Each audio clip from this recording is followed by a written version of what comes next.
guys, it's 8 years later after I made a video about what kind of stuff I would take out into the bush with me, so I thought I would just do an updated version now.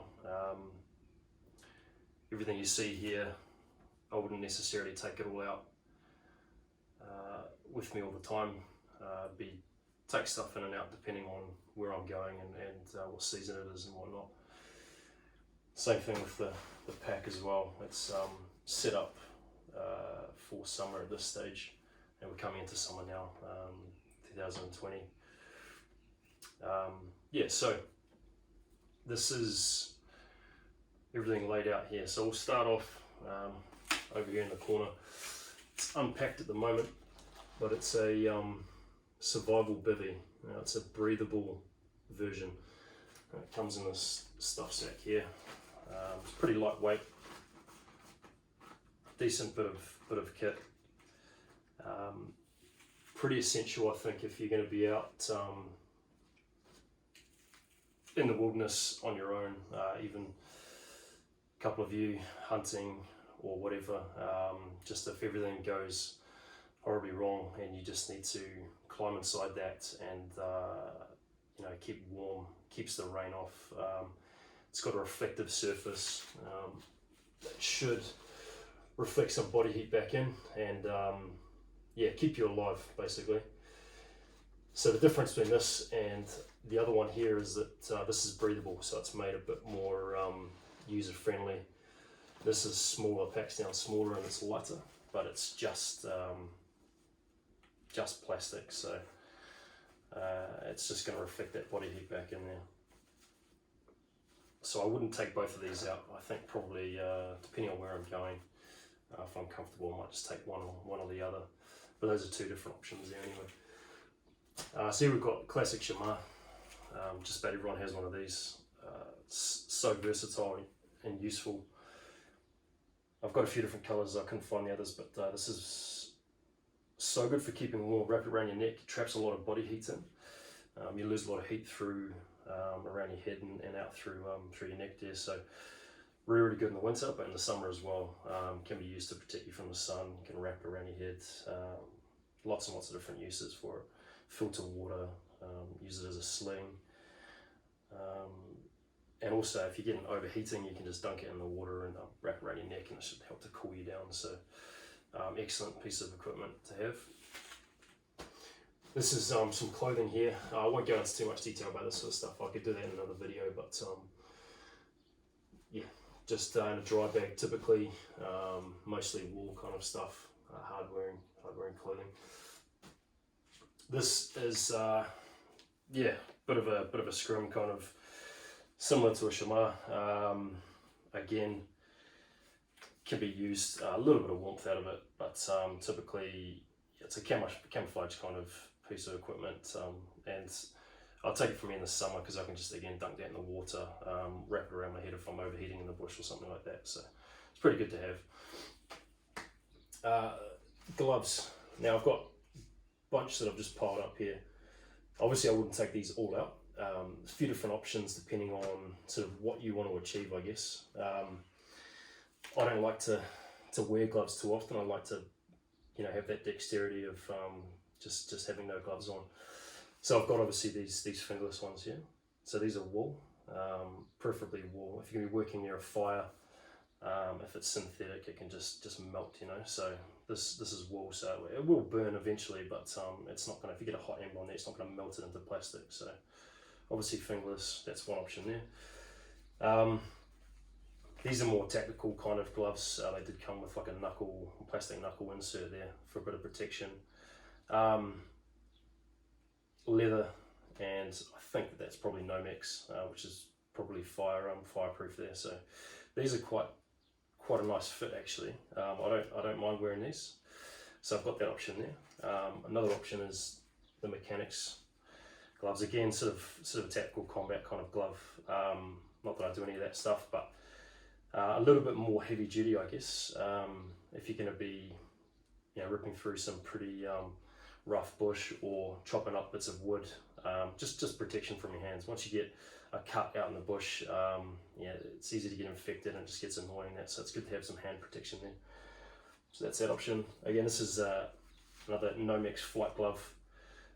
Really nice fit, leather, and it's Nomex as well, so should be fire retardant. So those are quite cool. And disappointing, I lost the other one of these. I haven't been able to find another set, but this is a framer's glove, like a building framer. What I like about this is it actually fits really well. But you've got these 3 fingers free here, so really like that. Just a little bit more control, dexterity there. So that's really good. When I find another set like this, I'll buy it, and I would preferably I'll take this over any of these other gloves actually. It's really cool. Right, so moving on to this. Obviously, it's just a Bonnie hat, like that. Keep the sun off your head, back of your neck. Easy. There's a beanie here as well, wool beanie. Lose a lot of body heat through your head, so it's important to take that. Even in the summer, you know, it still gets cold, depending on what part of the country you're in. And if you've been working hard all day, sweating, and then you cool down, it's good to chuck something on, keep you warm. Over here, so this is a bit different. This is Repelling Rope that I picked up, and these are actually lifting straps, like wrist support straps, just to keep it together, because it's not tied up. So I could just rip those off and then just throw this. So at the moment it's tied into like a double bowline setup. The reason for this is if you know, if the worst happened and you fell down a cliff or something like that, and you had to self-rescue and get yourself out of a situation or lower yourself down or whatever, it's that option there. So it comes with, well, I bought it separately, a bit of a harness. This is a basic one, it's not a climbing harness at all. Again, it's just a sort of a basic repelling, abseiling type harness. Simple stuff, but haven't had to use it yet. Actually, once I had to, the old boy walked off down a bit of a cliff and couldn't get himself back up, so I actually had to climb down and pull him back out. So it actually worked really well. And yeah, but I'm not a climber, so it's definitely not a dynamic rope, so it won't stretch. So if you fell, it's a static rope. So yeah, not recommended for climbing, but it's just there anyway, and it could be used for other things if I had to make a raft or something like that. So that's quite cool. These, yeah, obviously garters, whatever you call them. It's just wraps around the bottom of your feet there, protects your pants from mud, that sort of thing. Waterproof as well. Yeah, sometimes they're handy.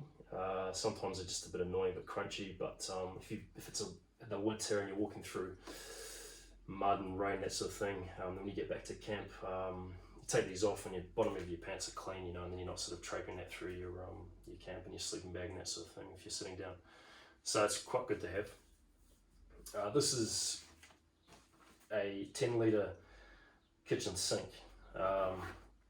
Definitely not an essential item, but really handy if you're spending any time out in the bush, to be able to clean your dishes, clean yourself, shave, whatever. Once you fill with water, it actually sits up quite nicely, and it's got a rigid top here, so you can do a lot of stuff in there. So that's quite handy. You can also carry water with it. Lots and lots of different functions. Yeah, not essential, but I don't mind carrying that extra bit of weight, you know, because it comes in quite handy. A lot of the stuff that I have is multi-purpose. I like things to be used for different things. So there's only a few items in there that have sort of one purpose. You know, I really like to be able to use things for different activities. So something like that's an example there. Cutting tools. Obviously, a bit of an overkill here. I just sort of pull some of them out just to go through a few different options. I wouldn't carry all of this with me if I was going out. Typical axe. This is a how do you pronounce it? Grandsfors Brux axe from Sweden. I've had this for years. It's actually in my first video. I think I've done some modifications to it since then.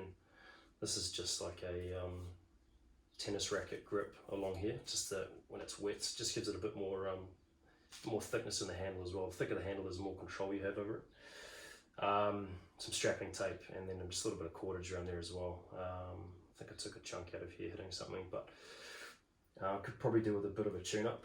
But really, really good piece of equipment. A lot of the time in New Zealand, it's not actually that practical. Sort of the northern hemisphere, yeah, it would be, but in New Zealand bush, not always, you know. But I do like to have it with me. It's good to have something with weight behind it. You can knock some pegs in or something like that. You can split wood with it, and you can do some finer work as well, some whittling as well. So really, really cool axe. This I haven't used a lot, to be honest. I just thought it was quite cool, so I bought it. I believe it's a Penang type of blade. It's a heavy chopping, somewhere in between like an axe and a cutlery knife, I think. Bit of weight to it. Still really, really sharp. It's practical for some things, you know, chopping through rata vines and things like that in New Zealand. Does come in handy, but beyond that, it's a bit cumbersome to sort of, you know, hang off your hip. And again, I wrapped some tennis racket grip around here just to give it a bit more control. That's quite cool. Serves its purpose, but again, I probably wouldn't carry that a lot of the time.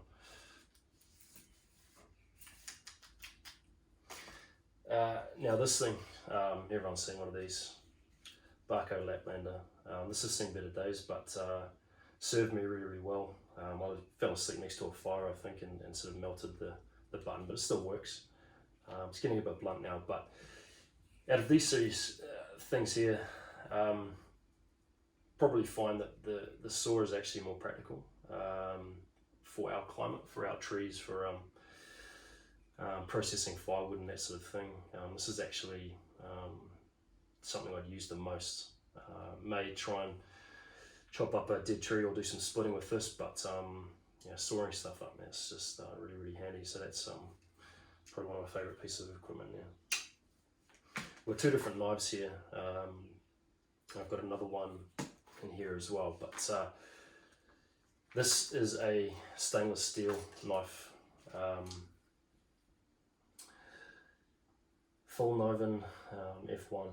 So difference between these two knives is this is a carbon steel blade, whereas this is a stainless steel. So if you're going to be going anywhere near the coast, salt water, you're going to need a stainless steel knife, otherwise it's going to rust. I mean, you could take a carbon steel, but you're going to have to really look after it, oil it, and probably resharpen it every now and again. So good knife. I won't go into too much detail about it. You could talk about knives all day. There's lots and lots of different stuff on the market, but yeah, this is a really, really good solid knife here.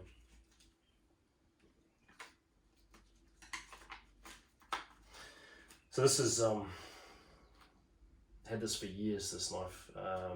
It's a Callum Knives Wolverine, and it used to be, the blade used to be quite a bit thicker, but I've filed it down to almost nothing left over the years.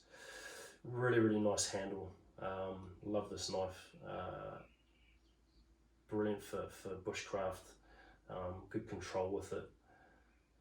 Really, really enjoy it.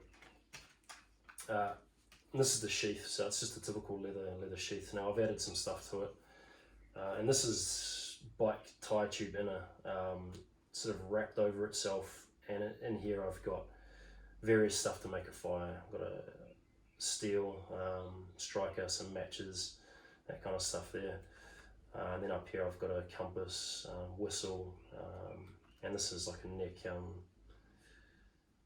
Chuck it around my neck, and I can also hang it there as well, and fits on the belt. So I like the idea of, you know, if that was all I was to have on me, I I've still got the ability to make a fire. You know, it's one thing to have a knife, but trying to make the fire in the bush is actually very, very challenging. New Zealand bush, it's often quite wet. So to have some fire starting stuff on your person or on your knife is really, really handy. So just a few modifications that I made there. This, again, not an essential piece of equipment, but it's a bit of a metal saw. Very, very lightweight, super, super sharp. You know, if you had to, I don't know, for whatever reason, file down some metal or cut through some metal, this would be quite handy. Gerber, had this for years. The reason I like this is this one-hand opening, rather than having to fold it out like a Leatherman. It's definitely not the most sort of functional, rich piece of equipment, but does the trick. So handy to have this if you need to get a good grip on something, pull it out, use it to, you know, pulling things out of the fire, that sort of thing. And it's got a knife file and all that kind of stuff in it, so really, really love that. A pair of scissors, all right? Not essential, but yeah, it's not very heavy at all. Chuck down your kit. You'd be surprised at how, you know, you'd actually revert back to a pair of scissors to a lot of stuff that you need to do. So it's handy to have a pair on you. My torch, this is a bit of a belt loop there. Put it on my belt if I need to, and you can twist it around, which is quite cool. Chorus XT11, really, really strong, light, heavy duty. It's seen better days, but it's lasted the distance, and just about everything on it is replaceable. So in theory, it should last a long time. So essential piece of equipment, having a torch on you. I did have a headlamp as well, but that's died just recently, so I'm in the market for a new one now. But I would take that with me as well. So hands-free light is really, really important. Obviously cordage, paracord. Everyone's got paracords. Probably the best all-round cordage you can get, really. And the good stuff has got 7 strands in it, and then, you know, you can break this down, and then you've got smaller cordage to use there as well. And I think you can even probably twist this out and break down the fibers even further. So we'll carry quite a bit of this in my kit, different places, different lengths, really, really essential. And this is just hoochie cord, just a thinner cord just to tie off things like your tarpaulin or whatever. You can carry quite a lot of this, and it's actually very, very strong. So really, really handy. This stuff here, again, I'm not sure of the name of it, but it's a thinner cordage again, and it's a long length there. You could use this for sewing. I've got a sewing needle, like a heavy duty sewing needle in here. You could sew your kit up with this, and there's lots of other things. You could use it for fishing line, you can use it for, you know, heaps of stuff there. So again, not very heavy, and there's quite a lot of length in there. I wouldn't carry a whole roll of duct tape like this in my kit. Typically what I'd do is get something and actually wrap it around. So just a few, like maybe a couple of meters of it, because it's so handy, it sticks. It's, you know, for maintaining your kit, for patching up the tarp or whatever, it's really important. So find a way to carry some of that on you. This is you know, mosquito net, just for your head. Some parts of New Zealand is you know, typically down the South Island, next to rivers, the sandflies are just incredible. If there's, you know, any part of your body exposed, they'll eat you alive. So it's really important to have that. This is just like a little bucket, folds out, very, very lightweight, for transporting water from the river up to your camp or whatever. Not essential, but quite handy. There's other ways you can do it. You know, I could carry this, just a typical dry bag. There's other ways, but I mean, yeah, it's easy to use and it's very, very lightweight. This is an old army dressing. Who knows if it's still sterile or not, but it's heavy duty. You know, it's designed for yeah, a lot of bleeding stuff. If someone was to cut myself badly with my knife or something like that, whether it's sterile or not, I mean, whatever, deal with that later, but yeah, pretty handy to have a decent sized bandage there.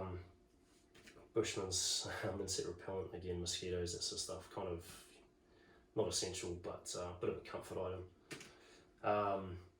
This stuff here, so this is a cook set. I won't unpack this, I'll do this maybe in another video. This is kind of the survival, kit maintenance, cooking, all of that kind of stuff in one. So in theory, I should just be able to take this and this with me, and that's all I'd need to survive.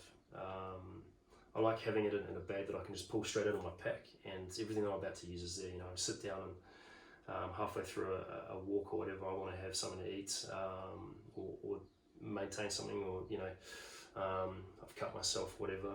It's all in there, so I just pull it out of my pack and it's there. You know, I don't like to dive through my old pack trying to pull lots of stuff out. I don't like things being spread out everywhere. So in terms of carrying extra weight, because I've got these bags now, I don't really care too much about that.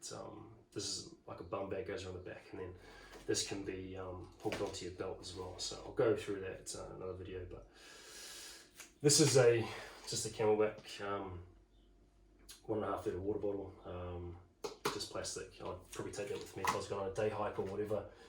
Use that every day. This is quite a cool bit of kit at Jetboil. Again, I wouldn't take this with me a lot of the time. It's really handy for certain things. You can, you know, boil water within such a short period of time. Give yourself a hot cup of coffee or tea or whatever, or make some soup. Beyond that, it's yeah, I guess it does have its uses. It can be stripped down. You can use it over a fire. So you could then, again, like I said earlier about things being multifunctional, could set this up over a fire and boil some more water. But and I guess it's really designed for, I guess, people that are going into areas where there is no firewood, you know, and there's no fuel for it to make a fire to do your cooking. So you do need to have a full set cooking set there, and for mountain areas, you know, lightweight, that sort of thing. So it's quite cool. If you're just going out for a day hike or whatever, you could just take that with you, and some soup, and you'll be all good. All of this stuff here, I obviously wouldn't take all that with me. These are just different options. This is probably the main option I would take. There's 2 decent sized pots in there. There's a plate, and there's like a frying pan, and there's a handle that you can clip on, and so that's what I'd take most of the time. But these are 2 other options here again. Can be used over a fire to cook and that sort of thing. And cups, canteen. Again, you can put a hexi tab in there. Make yourself a brew. Pretty easy.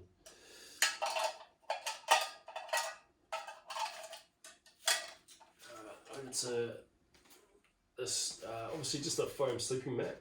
There's 2 of them here. Just experimenting with some stuff at the moment about this just being on the outside of my pack and being able to rip it out real quick and sit down on it if it's wet, or you know, if you're going hunting and you're sort of on a hill glassing or something and you don't want to sit down on the wet ground, pull that out. And it's cut down. It's not a full length. It's probably, I don't know, 1.2 meters maybe. It's just enough to keep your main sort of core warm and off the ground. This is a full length mat here. This is what I'd use for sleeping. And these are 2 other options for sleeping mats that I have used in the past. This is just an air mat.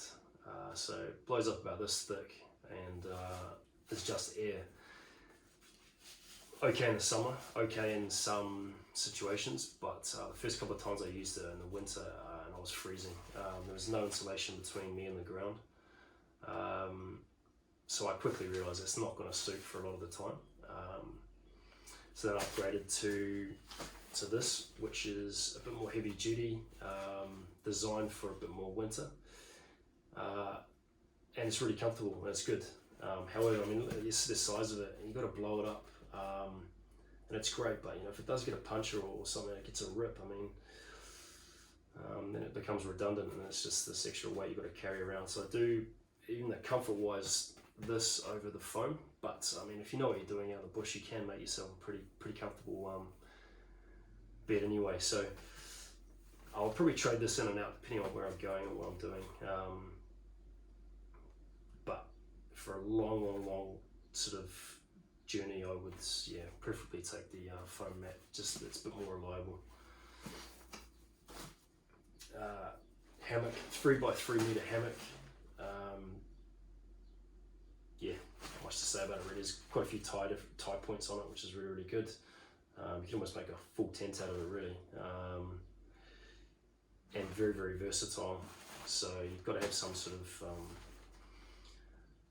hoochie or tarpaulin or something like that to keep the rain off you, the sun off you. Some ponchos will do the trick, but probably limited with how much coverage you can get with one of those. But that seems to be the right size for me. 3x3 meters, you can make a decent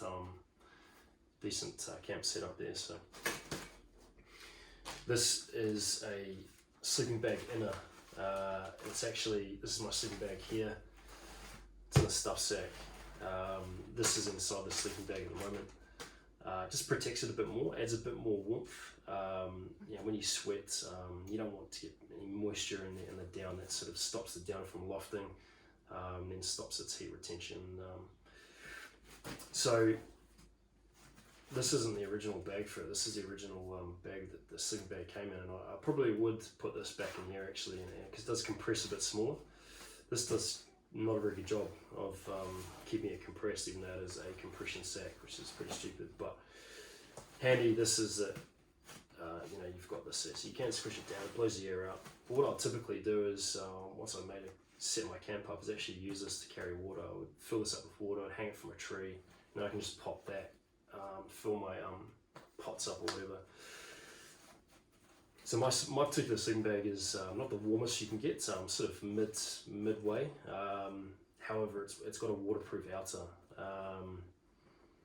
which is quite cool. So I don't need to worry too much about my sleeping bag getting wet. It's obviously not waterproof. I wouldn't go swimming in it. But if you do get it wet, it's just that extra bit of protection from the elements. This is a hammock, which I've used once or twice. I think it's called an asymmetrical hammock. So instead of being a typical hammock, you sort of you're on a bit of an angle, which stops that banana kind of thing going on where you get wrapped up, and this allows you to sleep a bit flatter, which is quite cool. There's a lot of admin though. There's a lot of points of contact with trees, and it's very light. This fabric here is very light fabric. The first one I got, when I pulled it out, it already had a rip in one of the seams, so I replaced it. But again, it's one of these things where it's a convenience, it's comfortable, it's quite nice, but how reliable is it? So I don't typically use that, but that's an option anyway. The other problem I guess in New Zealand is that parts of it is this nothing's flat. It's just uphill and down dale. It's just up and up and up. So finding a flat place to sleep isn't actually all that easy. So that's why I thought I'd experiment with a hammock, because the trees are close together in New Zealand, and should in theory be able to find yourself somewhere to sleep, and you could even sleep on quite a hillside and still be flat. So that was a theory anyway, and works to a point, but not as great as I'd hoped it to be. This is some stuff here. So this is one of these lock sacks here. It's just a waterproof sack, and I've just reinforced it with some similar tape to this.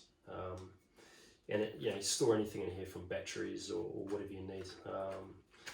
So some AAA batteries in here for a head torch, which I've yet to buy now. These are some chlorine tabs for water. And this is just another one, but it's a bit of a lighting, I can't remember the name of it, but yeah, it'll come to me. But you carry this actually on my person, so there's a lighter there, there's a bit of sunscreen, lip balm kind of stuff. I might just carry that in my pocket. This is a just a map, just a waterproof map cover really, and in here I'd have some stuff, you know, like a pen and pencils and that. Have my maps in here and write in the rain. Notebook for yeah, just writing some stuff down if I need to. Yeah, and that's pretty much everything apart from the ground sheet here, which is it's not massive. It's just enough for my body really. It's just plastic, it's nothing special. Yeah, so in another video I'll go into more detail about this kind of stuff here. Hope you found it interesting and had some ideas, and yeah, I guess my disclaimer would be I'm not an expert at all. I'm a practitioner. I like to experiment with things. I love the bush. I always have. So you may agree with some of this, disagree with other parts, but yeah, if you got any questions, let me know, and I can just go into a bit more detail about any of the individual items if you like. Yeah, so I hope you enjoyed it. Cheers.